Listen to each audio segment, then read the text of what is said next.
So your wife is black. Thank and you. her dad was in the Black Panthers. Uh-huh. Did that make for some interesting conversations early on? He died. Oh. He died. He got killed. My apologies. She was 6 years old. I think she was 6 when he passed away. Really? He got murdered. Was it something to do with the Black Panthers? Yep. But it would be naive. I can't talk about it because I don't know everything about it, but that was a part of it. Okay. You know what I mean? Okay. You'd have to interview her for that story because I don't want to tell the story and then she's like, that's not what happened. That's not what happened. Was her mom in the Black Panthers? Mom wasn't. Okay. Nah, and her mom never had another kids. My wife was the only child. So she was essentially raised by her mom. It was just her and her mom the whole time. Okay. So how was it when you guys initially started dating? Like how was the reception from your wife's family? Her family was fine. Oakland, San Francisco area, they're progressive. That's where I grew up. You know what I mean? So they're not tripping off that stuff. Your family? Well, my family was fine. Now, my mom and dad aren't together. Now, my dad's side was great. My dad's actually funny. And he was like, my dad's, the first thing he saw me, he was like, yeah, you hitting that? Like, that's how he talked. He's like, you hitting that? I was like, yeah. He goes. And then he has to tell me about his one black girl experience. You know what I mean? Like, I did a black girl named Joy.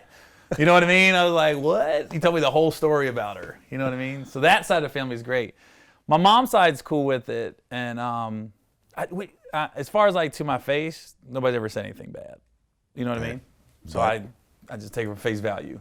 And at this point, we're 18 years in, so everybody knows who she is. But you're saying at face value, so are there sort of little rumblings here and there that you kind of... I think maybe there was like a couple uncles that was uneasy, I'll say. You know what I mean? But nobody would ever say it to me or anything, but, is what it is. Are your parents still like in that same trailer park area that you guys grew up in? No, my mom and dad wasn't really together. Everybody's still in Ohio, but nobody lives in a trailer park anymore. Everybody has houses. Okay. Okay. Now, your wife used to work for Shaq? Mm-hmm. At Twism. Twism. That was his clothing line. The world is mine. Oh, that's what it stands for? Yeah. The world That's is what the hand with the... Oh. Remember the hand was on the globe? Yeah. It was the world is mine. Yeah. I actually, back in the day, because I started off as a DJ, me and Shaq did a mixtape together where he actually dissed Kobe. Oh, really? Yeah. That was the first time he spoke out against Kobe. Oh, that's hysterical. It was on a mixtape that we did together. That's funny. It's actually, and I remember like when I met him, it was like, this is the biggest human being I've ever seen in my whole life. So you saw Yao? You ever see Yao Ming? I have not. Yao Ming's the only guy I ever saw in person where I literally just stared. Like Shaq, I looked and I go, that's a big dude. I couldn't stop staring at his head. There's no way he could fit a baseball hat. There's no way. I've never seen a head that big. I just kept looking at his head like you can fit 2 of my heads in his head. Yao Ming's head. It's so big. I think I saw a picture of Yao Ming and Shaq, and Yao Ming is like towering over him, right? Yeah. Yeah. I mean he's big though. He's not like Manu Bowl, just tall. Right, but Shaq is big. Shaq's big, but he ain't big like Yao Ming big. I ain't never seen big like his legs are big. Like I just sat there and stared for like 5 minutes. One of his legs, pretty much, huh? Yeah, I was just looking him over. People might have thought I was gay. Like that's how hard I was looking at him. Like, yeah, that's a big motherfucker right there. But I mean, I've never met him. But when I did meet Shaq, it was just like, because I'm like, how tall are you? 6'2". Okay, I'm 6'2", right? Mm-hmm. We're used to being taller than most of the people around us. Right. So when someone is obscenely taller than us, it almost, it makes me feel kind of uncomfortable. Yeah. You know what I'm saying? He can really hurt you. Like, you're like, he could really hurt me. You know what I mean? Being around basketball players in general is a little weird, but being around Shaq was like, it just didn't make any sense. Yeah. Like, he would be like the town giant, like, back in the day if it was like 500 years ago or something. Well, that's why he's so amazing on the basketball court, because he's that big, but he would move like a guy our size. Yeah. That's what made him different. Like, a lot of big guys are kind of lumbering. You know what I mean? Shaq would move like a 6'2" guy in his heyday. Gotcha. And there was I guess a rumor that Matt Damon tried to date your wife at one point. This is what happened. And my wife hates that I even said this. What happened was he met her somewhere out, and we just started dating. So it just like got serious with us. And I don't think I was living with her then, but I was over her apartment a lot. Mm-hmm. And the phone rings, and she goes, answer the phone. I said, your phone's ringing. She goes, go ahead and answer it. She was in the shower, so I answer it, and he just said, hey, is Kenya there? And I go, she can't talk right now. Can I take a message? He goes, just tell her Matt called. I was like, all right. So then I told Kenya, Matt called, and she went, ugh. And I was like, what? She was like, yeah, I told him something, you know, I can't go out with him or something. And I go, oh, I said, well, who is it? And then she told me it was Matt Damon. I go, I was just on the phone with Matt Damon. Really? Like, I was just on the phone with Matt Damon. You started to group you out a little bit? I did. I was like, wow. Because like Good Will Hunting just happened. I was like this. Yo, I would have talked to him a little more. But I guess he was dating Winona Ryder at the time. And so my wife was more like, yo, you got to end that before I even consider going out with you. You know what I mean? So she was considering it. Huh? She was kind of considering it then. You know, because they were I think they were ending the relationship or something. So he met her, and it was innocent, 16's number. I think they met at like a Shaq event, like Shacktacular, the Christmas event he had at Universal City, where he gave the gifts. I think that's where he met. And, you know, then I came in. So. Right. You guys have been married, what, 18 years? No, we've been together 18. Been married 12. 12 years. And you have how many kids? We got 3. And she had a son already. Okay. So I got 2 from my balls, and then 1 from someone else's balls. How is it in this day and age, you know, raising biracial kids, you know, in a mixed marriage like this? Well, I mean, with all the police brutality now cases, we have to have that discussion with our kids about, you know, the cops. If you do get caught in a situation, cops are going to see you as black. You got to realize that. So we always tell them, just even if you're wrong, and even if they're wrong, the cop, and you know he's wrong, they go, you just got to be polite. You can't give him any reason to escalate the situation. It's not a matter of respect or ego, because I said something on Twitter one time about police brutality and how you should act, and I got black guys coming at me left and right. You know what I mean? You have no right to comment and going in and stuff. And I'm like, no, I have every right to comment. I got black kids. You know what I mean? And I always tell them, you just, you know, let us fight your fight later, but we want you to be there to fight the fight with us. You know what I mean? Because we had our son, our oldest got pulled over and in our neighborhood, and he was so nice to the cop. The cop actually came to our house and was like telling us, like he was like, they didn't even apologizing for pulling him over. You know what I mean? We live in a nice neighborhood though. That's what I always tell people. The cops in our neighborhood, they probably never pulled their gun out. They're only probably doing DUIs is the worst thing they're doing. Yeah. You know what I mean? So there's a huge difference, because I think a lot of times in the police brutality cases, you look at the neighborhoods, and that's part of the issue. You know what I mean? It's the neighborhood they're in. The cops got their guard up immediately. You know, they're always thinking worst case scenario, where maybe the cops in our neighborhood are like, nobody's got a gun. Well, you made some comments on Instagram about Mike Brown. Mm-hmm. You said, this is bringing out the worst side of people. Do I think Mike Brown is completely innocent? No. Do I think he deserved to be killed? No. Mike Brown was wrong for confronting Officer Wilson. But the minute he runs away, use of deadly force is not needed, regardless if he turns around. I don't know anyone who gets shot, doesn't have a gun, then decides to come back towards someone who just shot them. That doesn't make any sense to me. Right. Yep. That's what I said. And then you have... That's, you know, I'm an ex-cop. I was in the military. I was a cop in the military. Oh, you were a cop in the military? Yeah, I've been to police in the academy. Navy. So I think I have an idea of how police think. You know what I mean? And what I said was, and I said I'm Roland Martin, I said, this is what I know didn't happen in the Mike Brown case. I know that police officer didn't say, please move off the sidewalk. I know he said, get off the sidewalk. And I know Mike Brown didn't turn around and be like, okay, sorry. That didn't happen. What happened was, and I don't know what happened, but what I think happened was, you got this police officer and you got this black kid, and the police officer's like, I'm in charge. Get off the sidewalk. And Mike Brown probably felt disrespected, or, you know, mouthed off to the cop. And that's why I always tell my kids, you can't do that. You just can't, because that's the worst case scenario. The Mike Brown case is the worst case. And it really brought out the worst in everybody. And it's hard for people to think rationally in situations like that. I mean, up until the time I moved to Brooklyn, I grew up in the Bay, and I never had any problems with cops, period. You know, cops going to school in Berkeley, living in Oakland, cops treated me respectfully if there was ever any sort of run-ins or whatever. But once I moved to Brooklyn, I started meeting a lot of dickhead cops. I started meeting cops that basically wouldn't even, wouldn't talk to you like a man. Like, you know what I'm saying? It's kind of like, if you didn't have that badge and a gun, you wouldn't say that to me.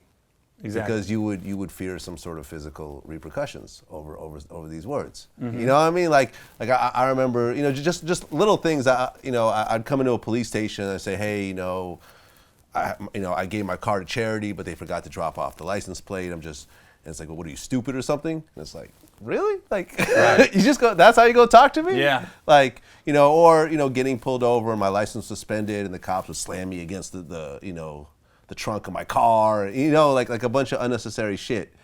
And that's, when I first started, I got locked up a couple times over little things. And it's like, being a cop at one point, you sort of see it from the other side, but it's like, it is their job, to protect and serve, but it's also their job to be respectful and treat people like human beings. Without question. I'm not saying, I hope this doesn't take it wrong, I'm not saying Officer Wilson, I believe was his name was. That's why I said, he's not innocent in all this either. You know what I mean? I said what happened was you had a lack of respect from both sides, but he had the gun, and that's where everything went left. And when you say you've had bad police experiences, and when I say, a lot of times it's the neighborhood you're in, I was in St. Louis. I dropped a buddy of mine off. We passed his house. He was in my car. We passed his house, and he didn't live in a great neighborhood. So I drove by his house. He goes, man, you just passed my house. I go, oh. So I came back, and I came through an alleyway, and then I came back around to drop him off in front of his house. Then he goes, yeah, go back down the alleyway and make a left, and you'll be right on the highway. So I go back around the alleyway again. I got lit up from both sides, cop cars. Woo! And I was like, the whole put your hand on the steering wheel, put your keys out. I stepped back, and I put my hands on the trunk.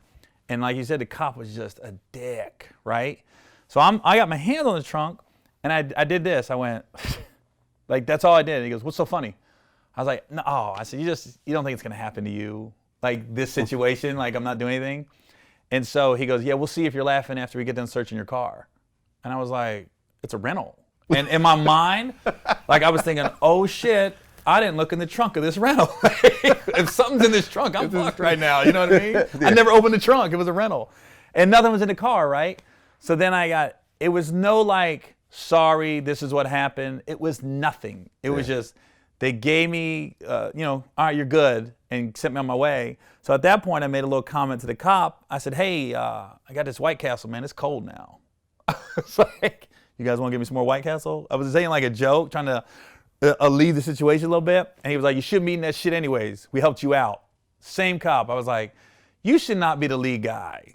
Clearly, you should not be the spokesperson. And I mean, it was like 4 cop cars. You know what I mean? But it was the neighborhood I was in.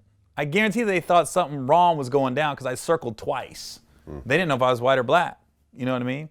And then me being a cop, a couple of situations I've seen was I was at NAB Coronado, which it's a little suburb outside San Diego.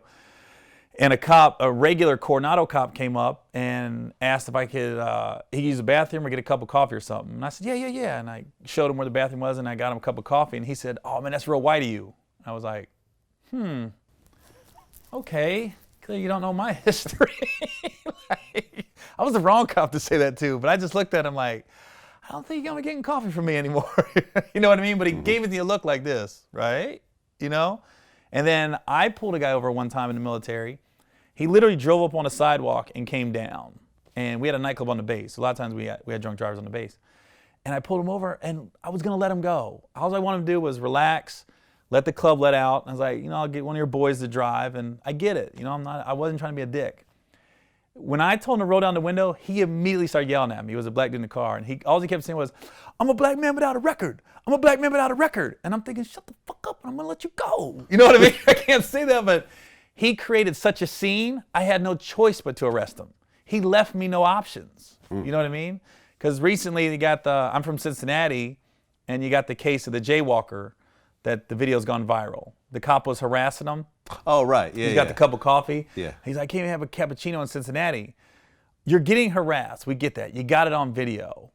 But he really didn't leave the cop any option but to escalate the situation, because he just started yelling immediately. He goes, "Why are you stopping me? I'm scared." He's yelling, creating a scene. The cop is like, "I can't let this fly. I got people looking now. If I just take this verbal abuse from you," which the cop probably deserved, the cop's got no respect anymore. You know what I mean? So I looked at it, I go, God, if I showed my kids that video and I was like, look, if this happens, if you're clearly getting followed by a cop because you're black and everything, I go, just do what he says. Create no argument. Just bring the situation down, apologize. You know what I mean? I caught you jaywalking. Oh, I'm sorry, I didn't notice that. You know what I mean? Yeah. And then maybe ask him, say, was I doing something wrong? Because I saw you been following me for a couple blocks. And I know it's hard to say that, but that's what you got to do. Because now the he's in jail right now. He got contempt of court because he was taking pictures in the courtroom with his phone. Okay. And then I was like, so all this incident, you know what I mean? And he had a case. He had a legit case. If he would have just, when the cop said, you know, put your hands down, put the cappuccino down, just do what he says. I know it sucks and it's not fair. Yeah. You know what I mean? I feel you. So as a white person who is married to a black woman, has biracial kids, and caters primarily to a black audience, what do you think about white people who use the N-word? I think it's stupid. What for? I've never used it. You know what I mean? It's just no point. It's almost, I don't know why it's always the white people that don't hang around black people want to say it. I've noticed that. Or they have the one black friend who's cool with them saying it. Yeah. And then, now it's different when, like I'm with my boys. Like I got a lot of black friends, and we're goofing off in the car, and I'm goofing off with them, and I was like, dang, if you filmed that would have been terrible. You know what I mean? If I say it, we're goofing off, because it kills you when, I mean, every white person says it. That was the killing with the OJ case. When Mark Furman was like, I've never said it. I go, come on, man. We all say it. Well, but he also said it in a defamatory type of way. Right. He wasn't just quoting a Dr. Dre lyric. He was, Right. you know, Yeah. He was actually saying in you know, a very negative type of fashion. Right. Every white guy said it behind closed doors, or you're with your boys in a certain setting, goofing off. You know what I mean? Or you're just singing a song, and you don't want to edit it. You know, DMX comes on. I just sing the song when I'm by myself in the car. I don't edit it. Right. I just had Ari Spears on here, and he said that if you in the privacy of your own home, or you in your car with the windows up and the word come on, say it. It's very liberating. Just make sure when you say it, you look straight ahead. You don't want to be like, yeah, my nigga, and there's a black dude next to you looking over at you, and he can see you. So just say it, but you know. Like, I'll never say it in my house around my kids or anything like that. You know what I mean? How old are your kids? My son's 15, my daughter's 13, and then the oldest is 24. Okay. My stepson. Okay. We don't say step in my house, that's my son. So. Right. So do your kids say it? Now we caught my son texting it. I've never heard him say it, but he texted it. Okay. And I was like, yo, what's up? But he was texting like white kids. I was like, what are you doing? He's like, I just text like that, Dad. So I was like, there's not a doubt in my mind he says it, but I'm just not around. I don't see it. So I don't think my daughter says it all. She's that pro-black, progressive. We need to ban the word from society. You know what I mean? I mean, it's definitely a loaded word.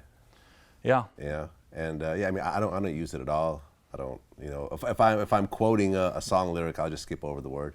Right. And on that, but like I said, like even what Ari said, if you're in your car and a song comes on, I'm just singing it.